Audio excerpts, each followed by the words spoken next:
గౌరవ రాష్ట్ర మంత్రివర్యులు ఖమ్మం జిల్లా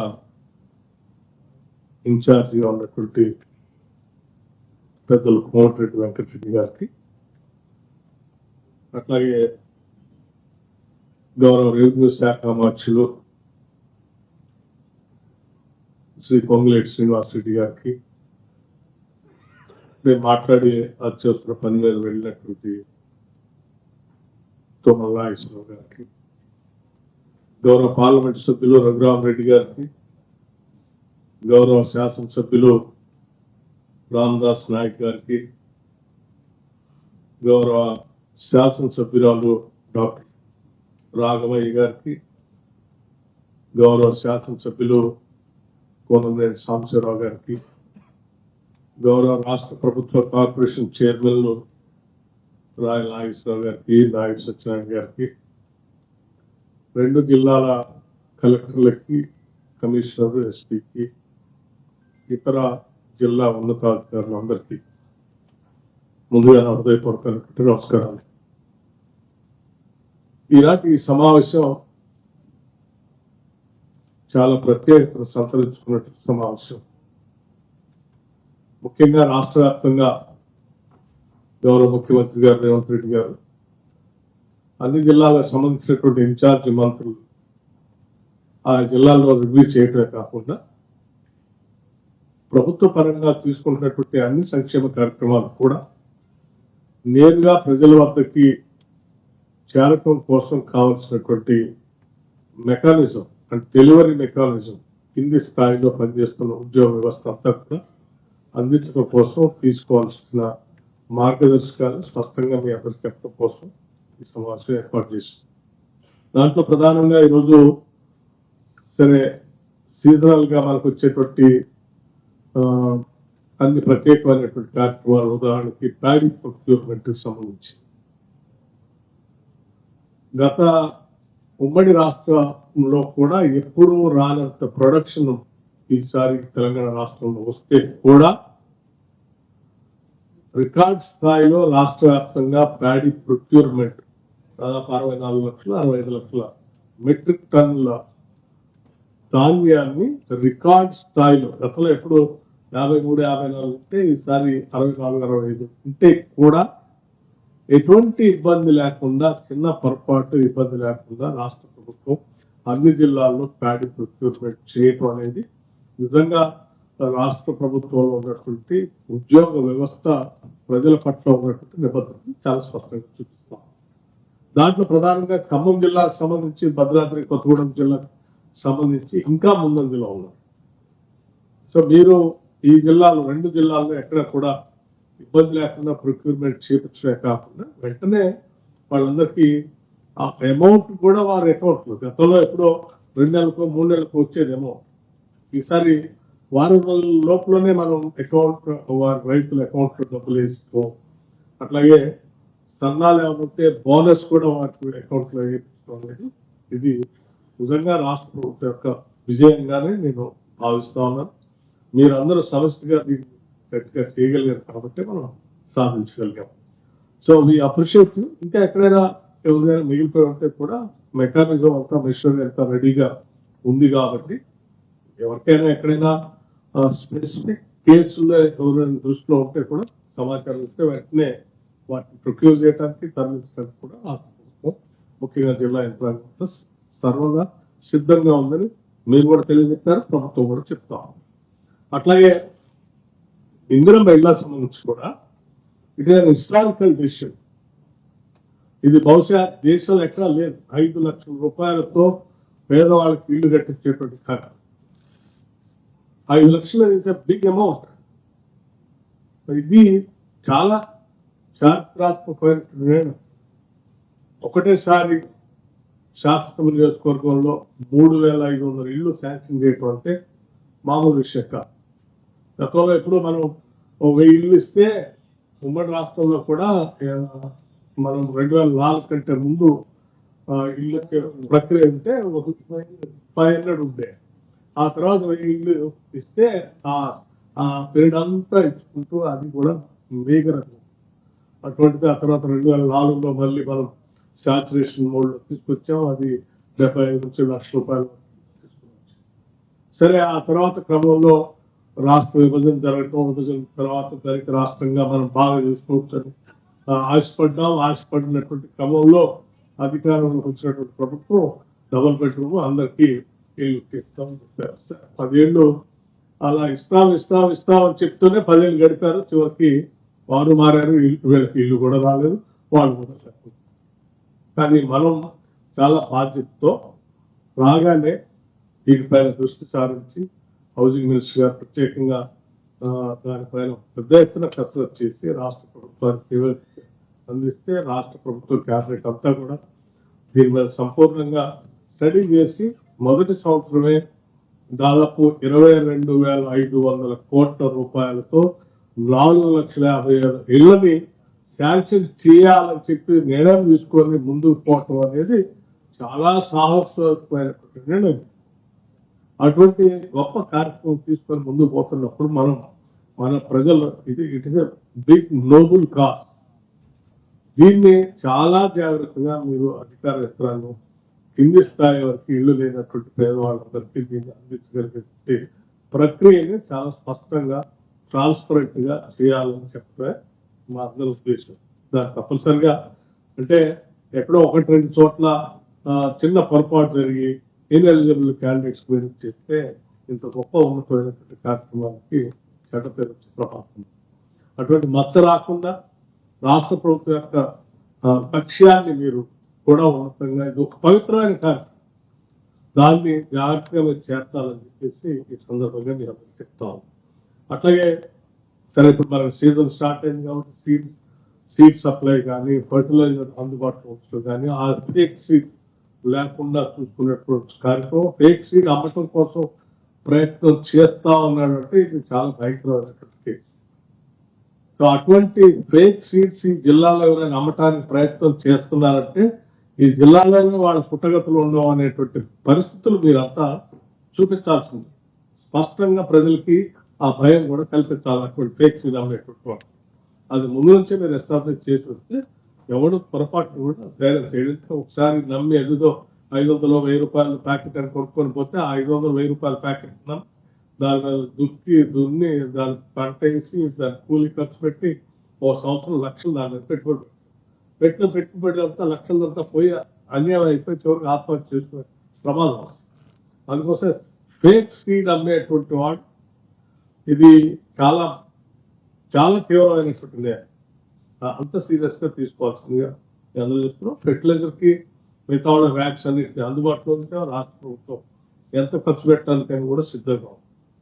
దానికోసం సమృద్ధిగా నిధులు కూడా కేటాయించి ముందుకు పోతాం. అట్లాగే ఇంకొక ప్రధానమైంది మీ అందరికి చెప్పేది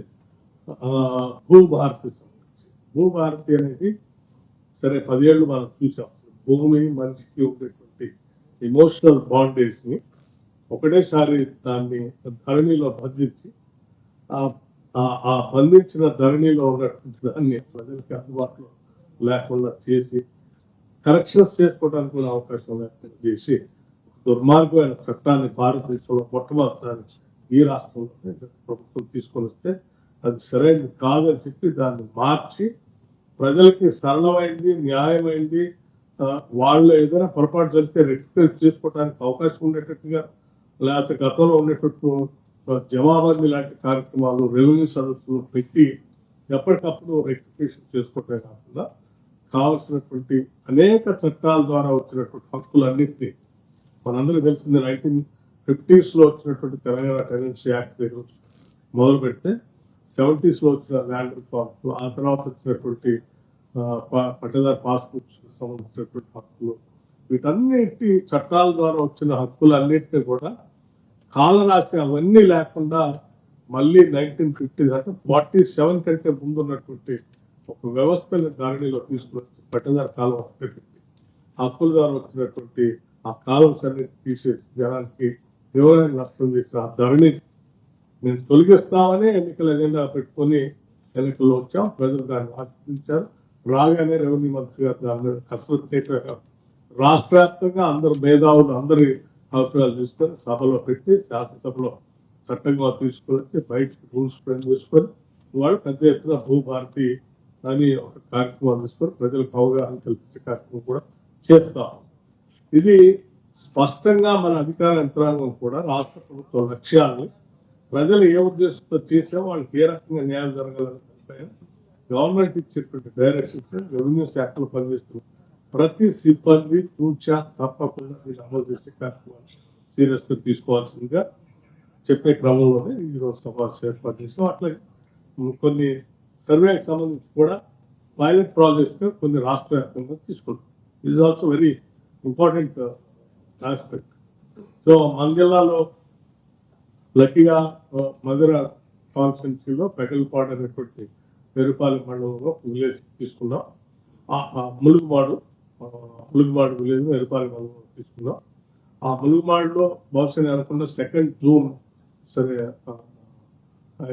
3rd నాడు అవసరం అనుకుంటే ఆ విలేజ్ లో పెద్ద ఎత్తున కార్యక్రమం పెట్టి దానికి ఇక్కడ ఉన్నటువంటి శాసనసభ్యులు అందరూ కూడా పిలిచి అందరు మిగతా మొత్తం అందరూ పిలిచి అధికారులు పిలిచి ఒక పైలట్ ప్రాజెక్ట్ గా దాన్ని చేద్దామని చెప్పి నేను మీ అందరికి చెప్తూ లేకపోతే 2nd జూన్ ఫార్మేషన్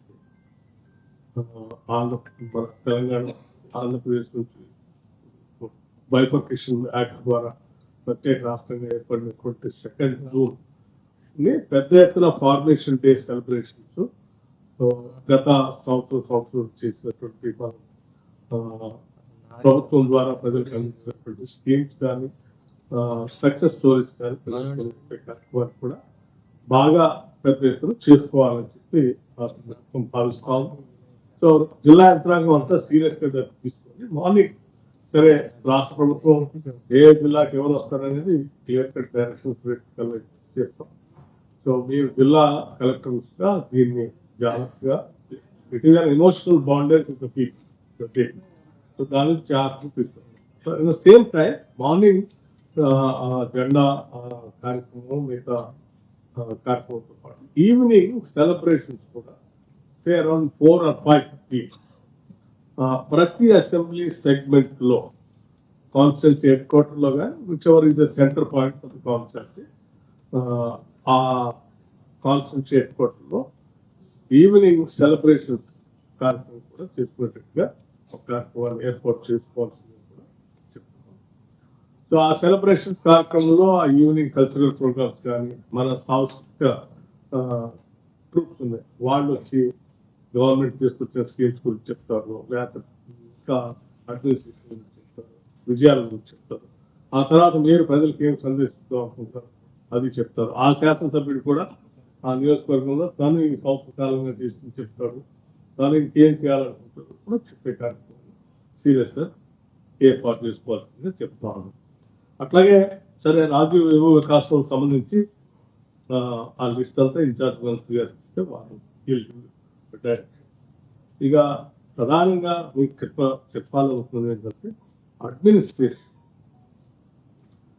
రాష్ట్ర ప్రభుత్వం తీసుకొచ్చేటువంటి కార్యక్రమాలన్నీ పర్క్యులేట్ చేయడానికి జిల్లా అధికార యంత్రాంగం అప్రమత్తంగా ఉండి పనిచేయాలి. సీరియస్గా ఎక్కడా ఉదాసీనత ప్రదర్శించడానికి అవకాశం లేదు. We are all serving the people of this Telangana. We all have to be very, very concerned about all these things. అట్లాగే హెచ్ఓడిస్ ముఖ్యంగా జిల్లాలో ఉన్నటువంటి కలెక్టర్తో పాటు హెచ్ఓడిస్ అందరినీ కూడా జిల్లా కలెక్టర్ ఇద్దరికి కూడా చెప్తాను, have a separate meeting with all the HODs and tell them the goals and the direction. Result oriented గా ఆ కార్యక్రమాలు వాళ్ళకి ఇచ్చి ఆ టైం లోపల వాళ్ళు వాటిని కంప్లీట్ చేసుకునేటట్టుగా మీరు కాన్స్టెంట్ గా వాళ్ళు మానిటర్ చేసేటట్టుగా మీరు ఒక డైరెక్షన్ పంపించాల్సిందిగా నేను సీరియస్ గా నేను చెప్తాను. All HODs have to take their respective department very serious. గతంలో ఈ డిపార్ట్మెంట్స్ అన్నింటినీ గాలి వదిలేశారు గత ప్రభుత్వం. వాళ్ళకేదో అవసరమైనటువంటి నేర్చుకోవడానికి పనికి వచ్చే 2-3 డిపార్ట్మెంట్ తప్ప మిగతా వాటి. బట్ మన గవర్నమెంట్ ప్రజలకు అవసరమైనటువంటి అన్ని డిపార్ట్మెంట్స్, వెల్ఫేర్ డిపార్ట్మెంట్స్ కానీ, అగ్రికల్చర్ డిపార్ట్మెంట్ కానీ, లేకపోతే రెవెన్యూ డిపార్ట్మెంట్ కానీ, మిగతా అన్ని all medical and health department కానీ, ఎడ్యుకేషన్ డిపార్ట్మెంట్, వీటన్నిటి కూడా సీరియస్ గా దృష్టి సారిస్తాం. గతంలో హెచ్ఓడిస్ కొంత ఉదాహరణ మన ప్రభుత్వం వీటన్నిటిని సీరియస్ గా తీసుకుంటుంది కాబట్టి ఇప్పుడున్న హెచ్ఓడిస్ అంతా కూడా సీరియస్ గా తీసుకొని బడ్జెట్ పరంగా ఏ ఇబ్బందులు all HODs even including drinking water సంబంధించుకో పూర్తి స్థాయిలో నిధులు కేటాయిస్తాం. కాబట్టి హెచ్ఓడిస్ అంతా కాన్స్టెంట్ గా మానిటర్ చేసుకుంటూ ఆ డిపార్ట్మెంట్స్ అన్ని తిరిగి గేరప్ అయి ట్రాక్ మీద తీసుకొని పనిచేస్తారు. అది కలెక్టర్స్ సీరియస్ తీసుకోవాల్సింది. సీజనల్ డిసీజెస్ సంబంధించి ఆల్రెడీ మినిస్టర్స్ డైరెక్షన్ ఇచ్చారు. Make sure no incident, not ever single incident crops up in this both. So let us gear up in advance. అట్లాగే మీకు ఫ్లడ్ ప్రిపరేషన్ మంత్రి గారు చెప్పారు. గతంలో ఫ్లడ్ ఎఫెక్ట్ అయినప్పుడు జరిగిన నష్టాలు కొంత అంచనా వేస్తాం. కొన్ని రిపేర్స్ చేయడానికి, కొన్ని చేసుకోవడానికి కొన్ని పంపించారు, కొన్ని పెండింగ్ ఉంటే make sure you see to that you collect all the information, send it across to the government and we are there to clear those files and sanction the money. We are there to give the funds also. Make sure before again the money flood రాకముందే వీటిని complete చేసుకుంటే మనం arrest చేసుకోవడానికి అవకాశం. అట్లాగే drinking water సంబంధించి ఈ సీజన్లో కంటామినేట్ కావడానికి అవకాశం ఉంటుంది. పైప్ లీక్ అయ్యి వాటి ద్వారా కూడా సీరియస్ ప్రాబ్లమ్స్ వస్తాయి. So make sure the mission by the department seriously ఎక్కడా పైప్ లీక్ కాకుండా ప్రాపర్గా వాటర్ గేర్ ఆఫ్ చేసుకోండి. అట్లాగే హాస్పిటల్స్ సంబంధించి కూడా ఆల్ హాస్పిటల్స్ ప్రైమరీ పిఎస్సీస్ నుంచి డిస్ట్రిక్ట్ లెవెల్ హాస్పిటల్స్ వరకు అన్నిటిని కూడా అలర్ట్ చేసుకొని గేర్ ఆఫ్ తీసుకొని రెడీ చేసి పెట్టుకోండి. మీకు సఫిషియంట్ మెడిసిన్ మేము పంపిస్తాము. సఫిషియంట్ మెడిసిన్ పంపిస్తున్నాం. డ్రగ్స్ కావాల్సినంత డబ్బు ఇస్తాం. ఎక్కడ షార్టేజ్ లేకుండా ఎవ్రీ మంత్ రిలీజ్ చేస్తాం. ఎవ్రీ మంత్ ఆరోగ్యశ్రీ కూడా డబ్బులు రిలీజ్ చేస్తున్నాం. గతంలో నా పెండింగ్ పెట్టట్లేదు. ఆరోగ్యశ్రీ కానీ డ్రగ్స్ పేమెంట్ కానీ మంత్లీ చేసుకుంటూ వెళ్ళిపోతున్నాం. కాబట్టి వాటి మీరు కేర్ ఆఫ్ చేసుకుంటాం సీరియస్గా తీసుకోవాల్సింది చెప్తూ ఐ ఓన్లీ ఇంతకుముందు ఉదాసీనత లేకుండా ఉండాలని చెప్పాను. నో అగైన్ జిల్లాలో అడ్మినిస్ట్రేషన్ సంబంధించి పరుగులు పెట్టాలి తప్ప స్లోగా నడవటం కూడా 10 ఏళ్ళు వెనకబడిపోయాయి. గత ప్రభుత్వ హయాంలో అడ్మినిస్ట్రేషన్ మానిటరింగ్ వల్ల. సో ఆ వెనకబడిన దాన్ని అందుకోవాలంటే ఇప్పుడు మనం ఉరికితే తప్ప అందుకోలేము. కాబట్టి లెట్ us రన్, దాన్ని స్పీడ్గా గేరప్ చేసుకొని అందుకొని లక్ష్యాలు చేర్చుకుందాం అని చెప్పి అంతిమంగా మనం అందరం కలిసి ఇది పీపుల్స్ గవర్నమెంట్, ప్రజలకు జవాబుదారితనంగా ఉందాం. ఈ రాష్ట్ర ప్రభుత్వ లక్ష్యాలు ప్రజలు తీసుకుని వెళ్దాం. అందరూ అంచనాలని నిజం చేద్దాం. అందరికీ ఇల్లు, అందరికీ ఆరోగ్యం, అందరికీ విద్య, ఇప్పుడే చెప్పారు ఇంటిగ్రేటెడ్ స్కూల్స్, అందరికీ కావాల్సిన అన్ని మనం చేసే కార్యక్రమంలో భాగంగా రాష్ట్ర ప్రభుత్వం నిలిచిపోతాం. కాబట్టి దీనన్నింటినీ మీరు కూడా ఒక మంచి బాధ్యతగా తీసుకొని ప్రజలుగా తీసుకొని వెళ్ళవలసిందిగా సీరియస్గా విజ్ఞప్తి చేస్తూ let us celebrate on 2nd. Thank you.